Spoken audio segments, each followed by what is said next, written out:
Muy bien, amigos, capítulo 15, 1 al 13. Estamos terminando Romanos. Ha sido un largo desafío, lindo desafío meternos en uno de los libros que probablemente son más desafiantes, por lo menos para mí, en la Biblia, junto con otro más en el Antiguo Testamento. Creo que estos Romanos son esos libros que uno no quiere abrir tanto, porque tal vez no es fácil entenderlo, pero ha sido un lindo caminar con el apóstol, conocer el Evangelio del capítulo 1 al 11, que nos explique detalladamente qué significa la buena noticia de Jesús, qué hizo por nosotros y cómo eso debería afectarnos. Y obviamente, capítulo 12 para adelante, toda la aplicación de haber escuchado el Evangelio y empezar a decirnos, bueno, hay que empezar a vivir para el Señor, a dar fruto, una comunidad que se ama, que aman a sus enemigos, que los fuertes y los débiles empiezan a tratarse mutuamente sin considerar las cosas secundarias como algo primario, y lo primario tiene que prevalecer y lo secundario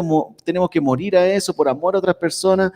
El apóstol Pablo, durante los capítulos que ya hemos visto hasta aquí, su objetivo ha sido formar una nueva comunidad, ha sido formar nuevas relaciones internas. Ese es su gran objetivo del capítulo 12 hasta lo que vamos a ver ahora, porque del capítulo 15, verso 14, que sigue la próxima semana con nuestro amigo Malcolm, que ya se estaba preparando, ¿no es cierto, hermano?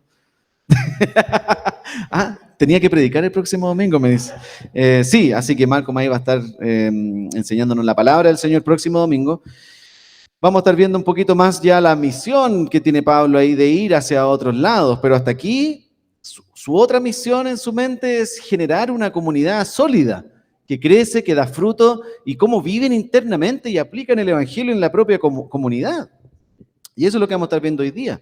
Cómo crecemos en una nueva comunidad que sorprendentemente también aplica mucho para nuestra propia iglesia. Una comunidad que está creciendo y que hay gente de diferentes lugares, naciones, iglesias, trasfondos diferentes, culturas, idiomas. Hay una mezcla muy linda, y una de las cosas que más me encanta de nuestra iglesia Puente es esa multiculturalidad y multisociabilización y diferentes personas que hay en este lugar. Y eso es muy lindo. Pero ¿cómo crecemos con tantas esas diferencias juntos, viviendo en comunidad? Y vamos a ver, como solemos decir, tres cosas. No sé por qué no hay 4 ni 2 y siempre hay 3 cosas, pero vamos a ver 3 cosas hoy día que nos van a ayudar, que Pablo nos va a decir cómo crecer en comunidad, en nuestra iglesia Puente. Cómo esperaba Pablo que crecieran ellos, en la iglesia en Roma en primer lugar, con tanto judío, gentil, personas tan diferentes.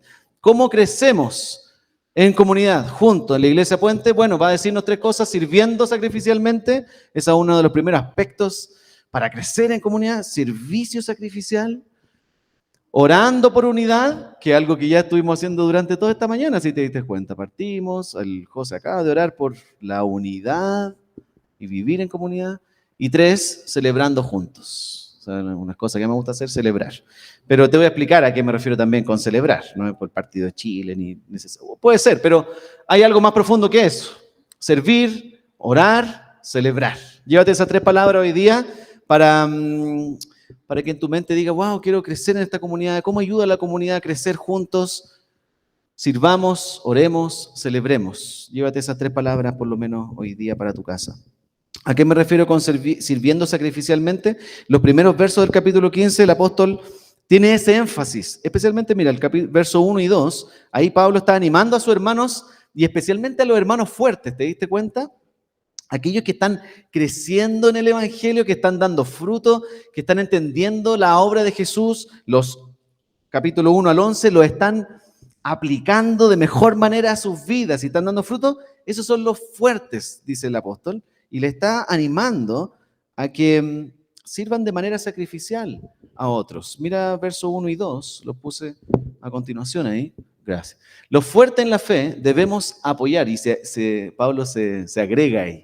Los fuertes, nosotros, debemos apoyar a los débiles en vez de hacer lo que nos agrada. Cada uno debe agradar al prójimo para su bien, con el fin de edificarlo. A eso me estoy refiriendo con servicio sacrificial. En el verso 1, pareciera que el apóstol, solamente un detalle, está hablando de otros hermanos en Cristo, ¿cierto? Porque está hablando de los débiles, que ya en el capítulo 14 nos había dicho que eran los otros hermanos en la fe, que están creciendo, madurando poco a poco. Parece que el verso 1 habla de los hermanos, otros en la iglesia, pero pareciera que el 2, y muchos teólogos concuerdan y dicen, parece que están hablando no solo de hermanos, sino del prójimo, cualquier otro. Entonces hay una mezcla entre, bueno, sirvamos y hagamos lo que les agrada y busquemos el bien de los débiles en la fe, aquellos que están creciendo en la fe, pero también al prójimo, no necesariamente al creyente. Entonces parecería que Pablo está haciendo una mezcla ahí de al final velar por el bien de todos, débil en la fe, prójimo, vecino, no creyente, el que no viene a la iglesia. Velemos a aquellos que estamos con una conciencia que está creciendo en el Evangelio, madurando, velemos por todos, débiles y prójimos. Entonces parece que espera algo muy específico de los fuertes en la fe. Entonces, si tú estás ahí con el apóstol, si tú te consideras alguien fuerte en la fe, que está creciendo en el Evangelio, que está conociendo a Jesús, está creciendo en una relación con Él, si tú eres de esas personas, un cristiano en madurez, a ti Pablo te está animando a que seas una persona intencional en velar por el bien de otras personas. Y estoy diciendo también sacrificial, porque ahí dice, no dice sacrificial, pero la idea de fondo es porque hay que hacer algo que no necesariamente va con mi naturaleza natural, no es algo que me nace, y en ese sentido es sacrificial. Porque Pablo dice en los primeros 2 versos, en vez de hacer lo que nos agrada, dice el apóstol, debemos agradar al prójimo. Entonces, entre paréntesis, Pablo no está animándote a adular gente.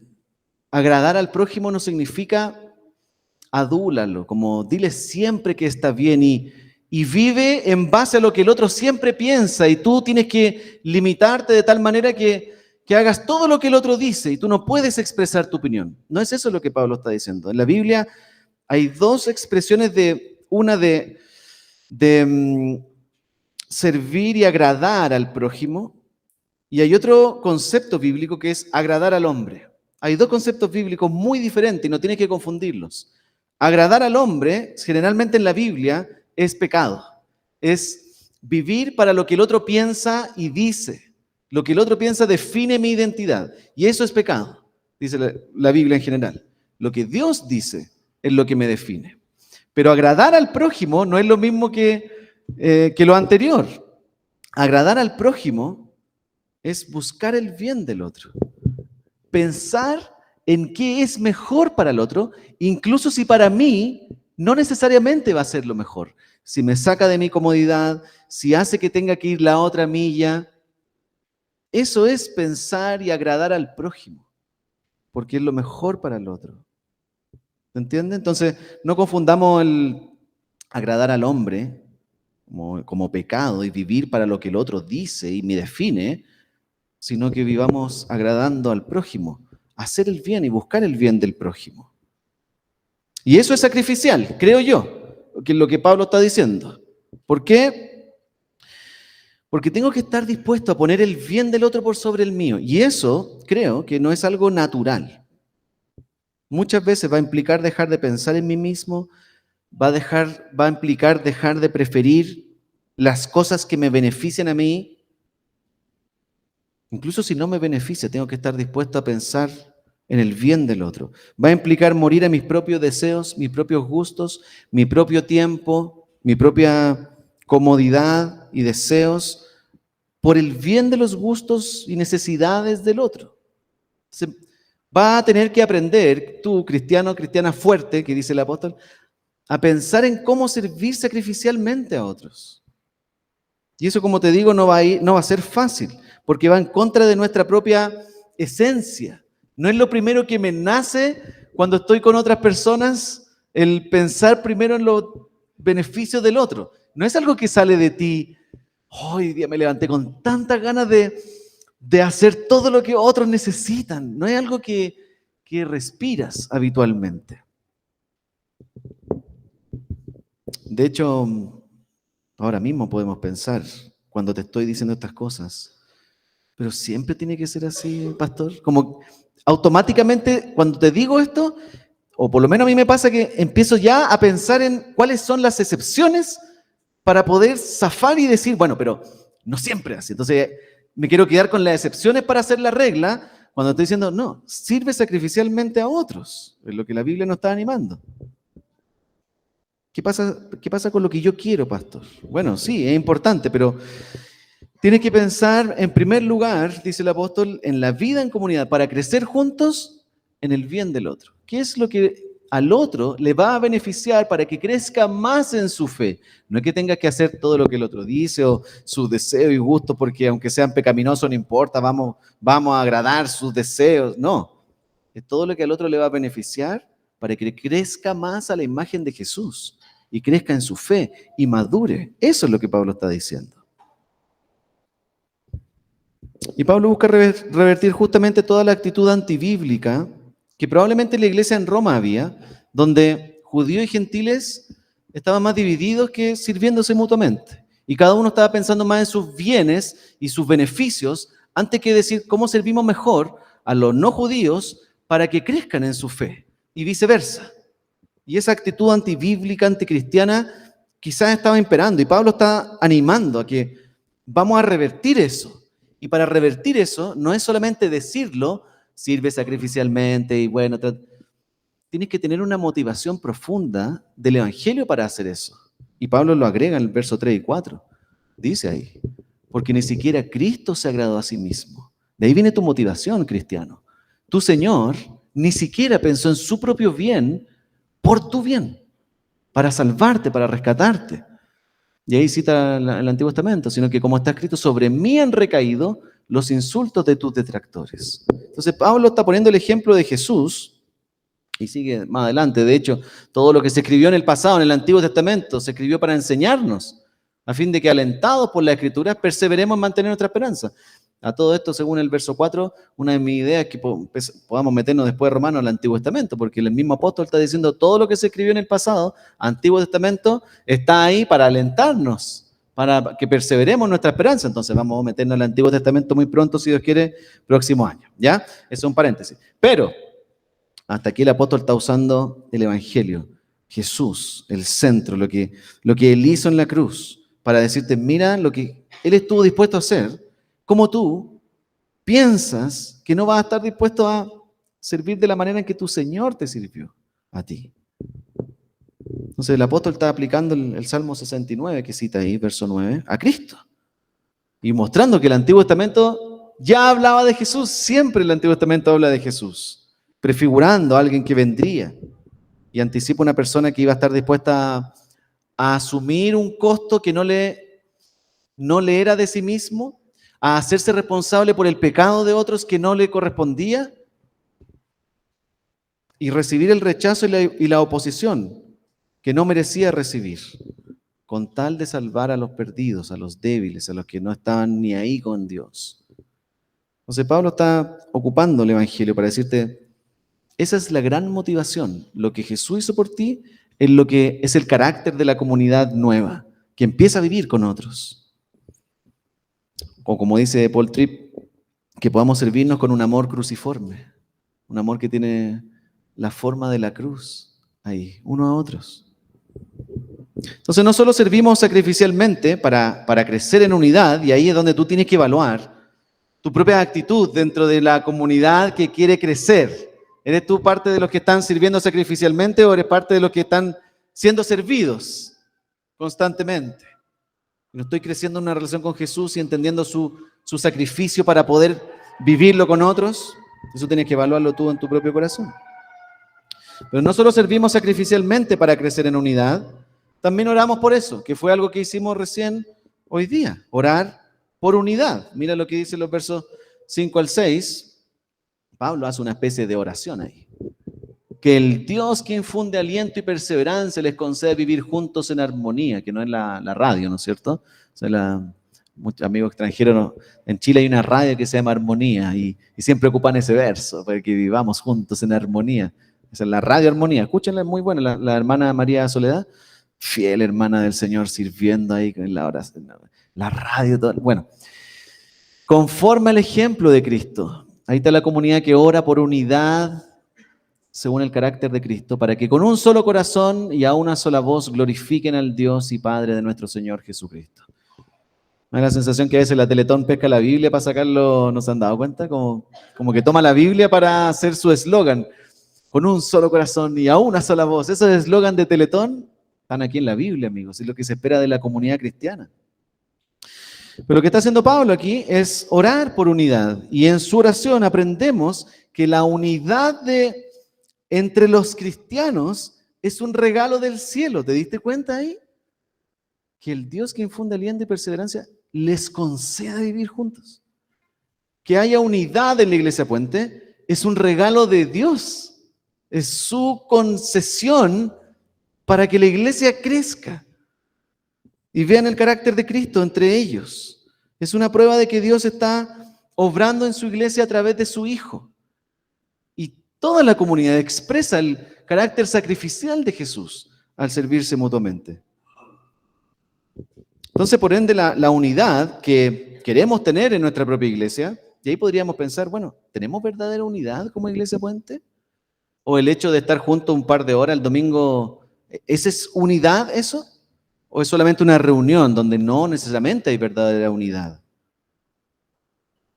La unidad, según la oración del apóstol, no se puede forzar ni crear como, ya, estemos unidos, qué lindo, y unámonos más y como que tenemos que estar pegados para estar unidos.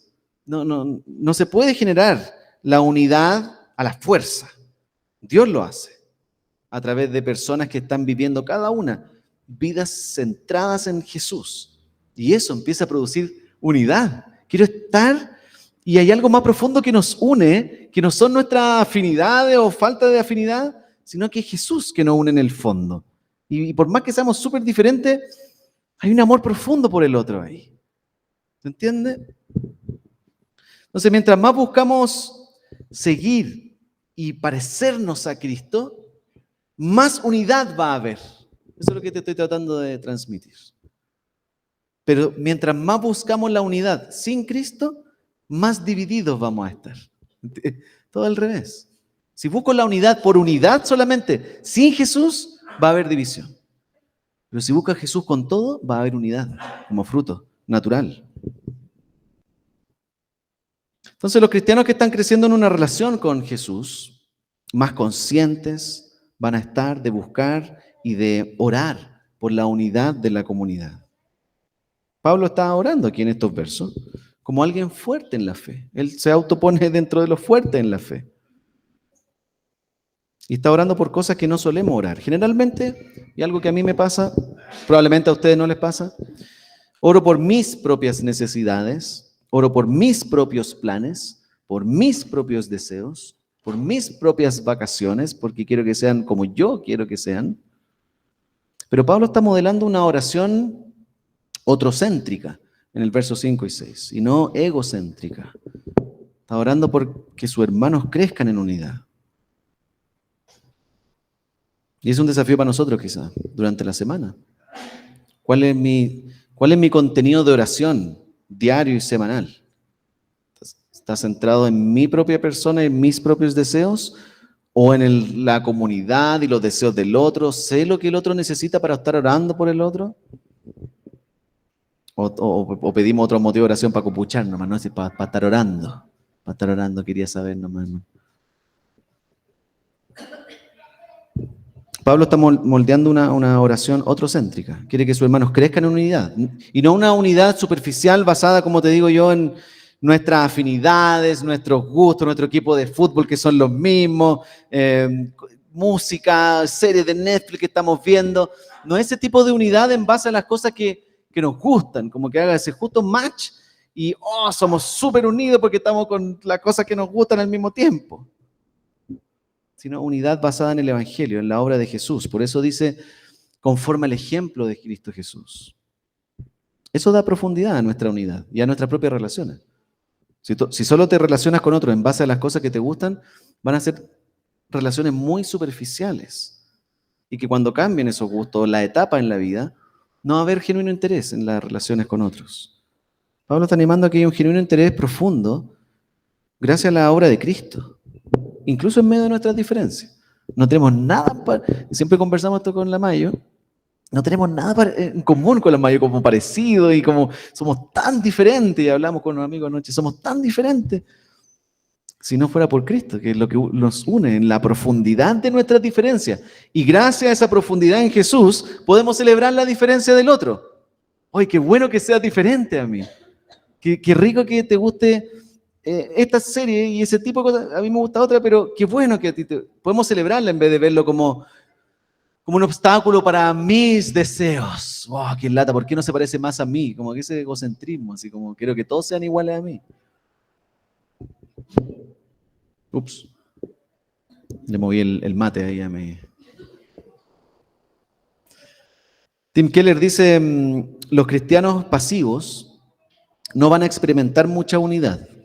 Solo los creyentes que se esfuerzan arduamente por seguir a Cristo, estableciendo prioridades para crecer como cristianos y servir en el ministerio, experimentarán una profunda unidad. Solo aquellos que están perseverando, que quieren crecer en Jesús, que quieren dar fruto, van a ver unidad con otros, van a ser intencionales. Entonces, si tú llegas a la iglesia, y pensemos en la iglesia Puente, y tú llegas así a la iglesia Puente, y oye, empieza a ser nuevo, y oye, qué linda la iglesia, qué harta gente, y empiezas a darte cuenta que todos están súper unidos, o que hay grupitos más afines, y tú dices, oh, chuta, y empiezas a sentirte como que todos son amigos, y esa sensación de exclusión, es que como que yo no calzo acá. Si tú llegas con esa sensación a la iglesia Puente, déjame animarte que tu primera reacción no sea alejarte, como candadito cerradito, ya están todos justos y como que no calzo en ningún grupito. Déjame animarte a que tu primera reacción no sea alejarte, decir, oh, voy a buscar una iglesia que sí tenga mis grupos sociales, o que sí me acepten al tiro como yo quiero. Déjame desafiarte también un poquito en cambiar un poco la visión de llegar y establecerte en una comunidad. La idea es que puedas ser intencional en buscar tú mismo, profundizar en relaciones con esas personas. Va a ser difícil, va a tomar tiempo, te va a costar algo, las relaciones siempre cuestan algo, alguien tiene que ceder o dar más en algún grado. Entonces, te animo a que cuando llegues y tengas esa sensación, diga, Señor, ayúdame a ser intencional y a involucrarme y a buscar el bien de otros y a conocer y querer profundizar en la vida de otros. Tener esa actitud de Cristo, que se involucró sacrificialmente, vino, se metió al barro y estuvo en medio de la humanidad que lo rechazó. Señor, dame de ese carácter para meterme en las relaciones con otros. Siempre es más fácil unirse y compartir con los que uno conoce, obviamente. Requiere menos esfuerzo, ya los conozco, es un espacio más seguro, ya sé cómo pensamos uno el otro, pero siempre el sacrificio va a ser invertir tiempo en los que no conozco, en los que no tienen mis gustos, los que nos calzan con mis preferencias o carácter, quizás están en otra etapa de vida diferente a la mía, y eso hace que no nos entendamos tan bien. Pero ahí está el sacrificio y ahí está el desafío. Y ese es el llamado en estos versos. Esa es la oración de Pablo. Que crezcan juntos en unidad, en armonía, con el carácter de Cristo, mientras vamos adorando juntos, ¿cierto? Para que un solo corazón, para que un solo corazón y una sola voz glorifiquen al Dios y Padre de nuestro Señor Jesucristo. Crecemos en unidad mientras vamos juntos adorando al Señor. Y esa adoración juntos es clave. Siempre ha sido parte del plan de Dios formar un pueblo que lo adore, que lo glorifique, que lo haga a Él más famoso. Ese siempre ha sido la mente y el plan de Dios desde los inicios. Formar un pueblo que me adore. Y eso no es ser egocéntrico, porque si no, Dios no sería Dios. Si hay alguien por sobre Él a que adorar, bueno, Dios no sería Dios, habría otro Dios. Dios siempre ha querido formar su pueblo para que lo adore, porque sabe que ahí vamos a encontrar la verdadera alegría. Siempre ha sido así su plan. que su pueblo celebre con alegría lo que Dios hizo por nuestra salvación. Así que siempre tienes que saber que Jesús no murió en la cruz para que sigas viviendo aislado del mundo, tu fe en una montaña, en la casa, encerrado. Perdona a los que están online, no es que me refiero a ellos que están encerrados hoy día no pudieron venir por alguna razón. Pero esa como idea de que la iglesia da lo mismo, yo puedo vivir mi fe solo. A esa idea me refiero. Eso no es parte del plan de Dios, no es parte de la Biblia, no es cristiano incluso. Jesús murió en la cruz para hacerte parte de una familia, para involucrarte con otros especímenes diferentes a ti. Y que tú puedas ver que necesito a esa persona en mi vida, por sus dones, por su carácter, por su pecado. Lo necesito para mi crecimiento y él también necesita de mí. Por eso del verso 7 hasta el final, el apóstol Pablo enfatiza que Dios siempre tuvo en mente formar un solo pueblo que celebra, y por eso mi tercer punto es celebrando juntos. Un pueblo que celebra la obra de Cristo, más que los goles de Chile, porque hay una motivación más profunda, hay una alegría mayor que un gol, para mí por lo menos. Se llama Jesús. Mira el verso 7, Pablo les dice ahí, por tanto acéptense mutuamente, obvio, el carácter de Cristo, Él nos trajo juntos, acéptense mutuamente, así como Cristo lo aceptó a ustedes para gloria de Dios. La razón de la celebración es lo central, dice Pablo. Si Jesús me aceptó a mí por gracia, ¿cómo no voy a hacer lo mismo con otros? No tiene sentido ni lógica. Y eso lo hizo con el objetivo de unirnos en un solo pueblo que adora, que celebra su gracia. Mira todas las referencias que el apóstol Pablo puso del Antiguo Testamento, del verso 8 en adelante. Dice, les digo que Cristo se hizo servidor de los judíos para demostrar la fidelidad de Dios a fin de confirmar las promesas hechas a los patriarcas, primero hacia los judíos, y para que los gentiles también glorifiquen a Dios por su compasión. Dios quiere formar un pueblo entre los judíos y gentiles. Siempre ha sido su idea, para que juntos celebren, alegres lo que Dios hizo por nosotros. Y mira, toda la referencia del Antiguo Testamento, partiendo del verso 9 para adelante, ahí hay un autor que dice que hay una progresión en estos versos. Si tú lees estos versos así como están solamente, tal vez no te vas a dar cuenta, pero un autor dice, en estos versos hay una progresión en la misión. No están escritos al azar, y Pablo no cita el Antiguo Testamento al azar. Mira cómo dice el apóstol, verso 9, como está escrito, por eso te alabaré entre las naciones, cantaré salmos a tu nombre. Lo primero que parte diciendo el apóstol es su pueblo reunido juntos que alaba el nombre de Dios entre los gentiles, entre las naciones que no lo conocen. Su pueblo comienza ellos celebrando y alegrándose y cantando al Señor. Parte por casa. Verso 10, en otro pasaje dice, alégrense naciones con el pueblo de Dios. ¿Estás dando cuenta de la progresión? En el verso 10 Pablo está diciendo que ahora se invita a los gentiles, todas las naciones, vengan con el pueblo de Dios a alegrarse por lo que Dios ha hecho.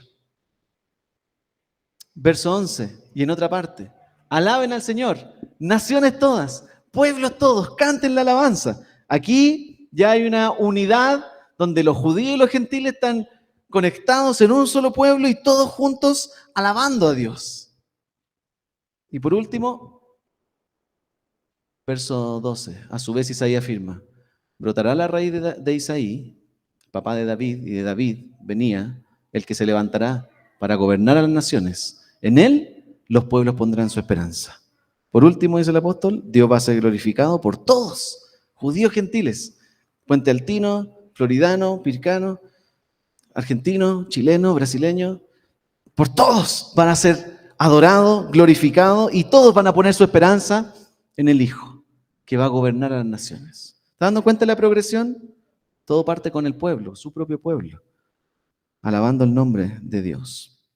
Entonces la gran misión de Dios siempre es atraer a las naciones, a los no creyentes, a los que están fuera del del círculo de la bendición de Dios a través de la vida de su pueblo, que lo alaba, que lo celebra, que lo glorifica en todo tiempo con toda su vida. Siempre ha sido ese su plan, tomar su pueblo, hacerlo brillar, poner el carácter de Cristo ahí, que todos empiecen a vivir el carácter de Cristo, y eso llama la atención, y las naciones son atraídas, dicen, yo quiero estar ahí, no me puedo perder esa gran celebración, no puedo perdérmela.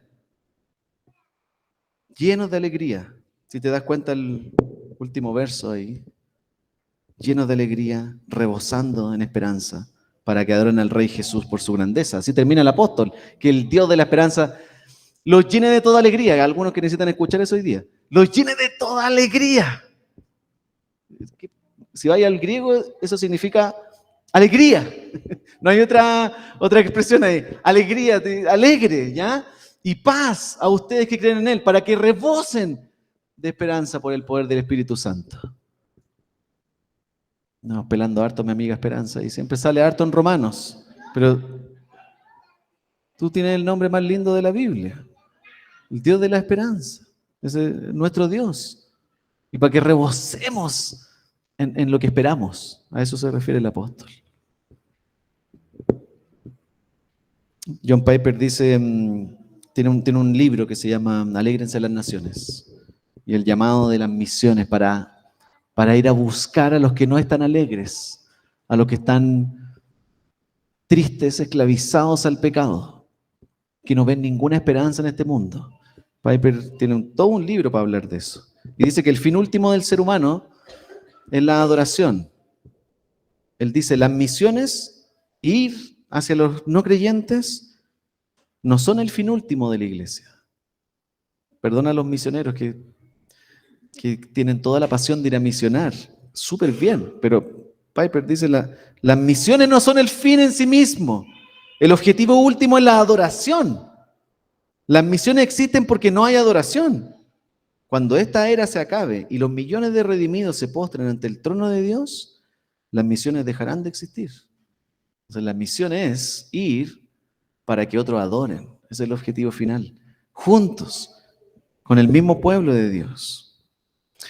Pero ningún cristiano va a poder decir a las naciones como, alégrense naciones en el Señor. Ningún cristiano va a poder decir a las naciones, alégrense en el Señor. Si ese cristiano en primer lugar no puede decir, yo me alegraré en el Señor. Nunca vas a poder ir a la nación a decirle, alégrense en el Señor. Si tú en primer lugar no dices al Señor, me alegraré en ti. Si esa alegría no está en ti en primer lugar, no vas a poder dar algo que nunca has recibido. Por eso el verso 13 es el mejor cierre que el apóstol podía dar para toda esta sección, una oración, una cortita, para que nuestra alegría en Él crezca, nuestra esperanza en Él crezca, nuestra fe rebose de lo que esperamos, de lo que Él va a hacer a través del poder de su Espíritu Santo. Que el Dios de la esperanza, y esto necesita escucharlo hoy día quizás tú, lo llene de toda alegría y paz a ustedes que creen en Él, para que rebosen de esperanza por el poder del Espíritu Santo. ¿Cómo crecemos en comunidad, queridos amigos, en la Iglesia Puente? Sirviendo sacrificialmente, orando por unidad y celebrando juntos la grandeza de Dios. Sirviendo, orando, celebrando. ¿Qué les parece si oramos como el apóstol y oramos por unidad y le pedimos que nos ayude a servir sacrificialmente a otros, a crecer en unidad y a celebrarlo juntos? ¿Qué es lo que vamos a hacer ahora cuando cantemos? Vamos a celebrarlo juntos. Te animo que lo puedas hacer con alegría, sabiendo al Dios que estás cantando, que dio su vida por ti. Oremos. Señor, te rogamos, Padre, que en el poder de tu Espíritu Santo, como dice tu palabra acá, nos hagas rebosar de alegría, nos hagas rebosar de esperanza, de que estamos confiando en un Dios verdadero, vivo, y que es capaz de generar unidad en nuestra comunidad, en medio de las diferencias. Puede generar lo que nosotros no podemos forzar. Puede darnos profundas relaciones de amistad donde nos servimos unos a otros sacrificialmente. Te pido que haga eso en nuestra iglesia, Señor, que no nos hagas crecer de manera superficial. Evita eso, Señor, que seamos una iglesia que solo está junta superficialmente. Permítenos ir más allá, con genuino interés por las vidas de otras personas, tanto de las que están aquí como las que están afuera. Cuídanos de ser hipócritas, Señor, en nuestra propia comunidad, de mostrar lo que no somos o de no estar abiertos a la vida de otros. Cuídanos de eso, Señor. Y que tengamos profundas relaciones en base al carácter de Cristo, en base a lo que Jesús hizo por nosotros, que nos aceptó, no se agradó a sí mismo, se ofreció voluntariamente para rescatarnos. Que ese sea nuestro carácter de todos nosotros acá, Señor. Te lo pedimos en el nombre de Jesús. Amén.